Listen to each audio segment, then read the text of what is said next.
looks just like you. It's a girl. Her name's Elizabeth.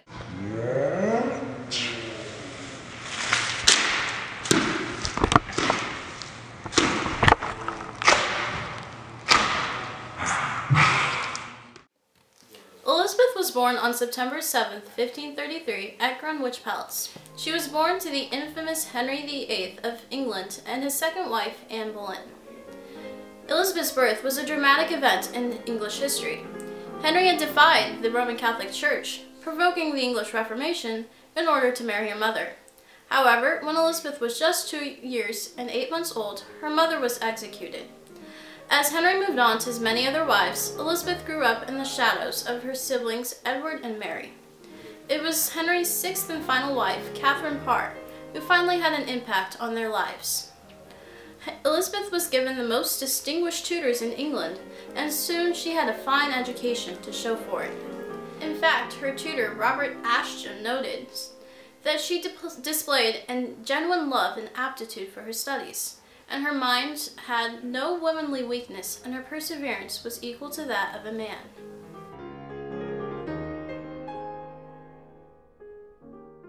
Elizabeth was crowned queen against all odds when her sickly half-brother Edward died of illness. During her reign, Elizabeth played a pivotal role in the Spanish War, having encouraged and lavishly rewarded privateers. Privateers were private, unflagged boats that helped undermine Spain's economy by attacking their trade ships going to and from the gold and silver-filled New World. It's important to note that not only had Elizabeth rejected the Spanish Philip II's offer of marriage, she also persecuted Catholics and made them pay taxes to worship. These reasons, coupled with England's ongoing naval rivalry with Spain, made war seem inevitable. Because Elizabeth understood the importance of popular opinion, this was the time where she made several speeches that were very effective on the English population. Eventually, superior tactics and a significant amount of luck led to a victory for England that increased national pride.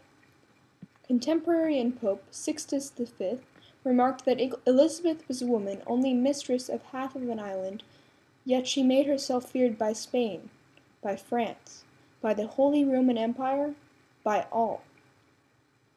After the defeat of the Spanish Armada, though, both her popularity and her health started to wane.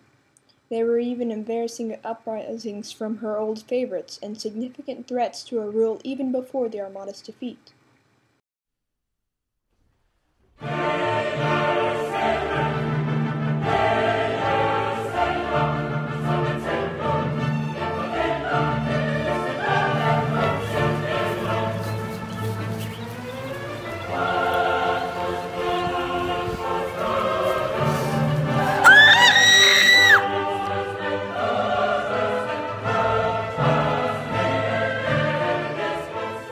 Somebody who could bring some sense of order and kind of moderation in an age of religion going back and forth. I think she was able to find a way to walk the very, very delicate and very treacherous balance line between the extreme edge that wanted some version of the Catholic Church, or an extremely least version of the Catholic Church, like her half-sister Mary, and the Protestants who are really pushing for his half-brother Edward.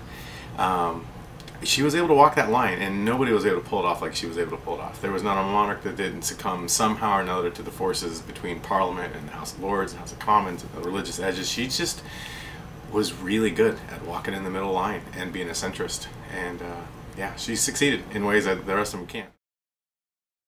She was a politic. She stabilized it with the Elizabethan settlement. What she did with the economy, and what she did as England as a power. Elizabeth I believed she had been placed in power by God, as the Stuart kings would later come to believe. To some contemporaries, this seemed very likely. England flourished under her reign. The Elizabethan era was marked by the incredible literary achievements of writers and playwrights such as Christopher Marlowe and William Shakespeare. These years were some of England's greatest in history. The English national economy became strong as commerce and industry grew, and as England contributed to the downfall of its major rival, Spain. Through these acts, Queen Elizabeth improved England and gave the English many reasons to remember and praise her to this day.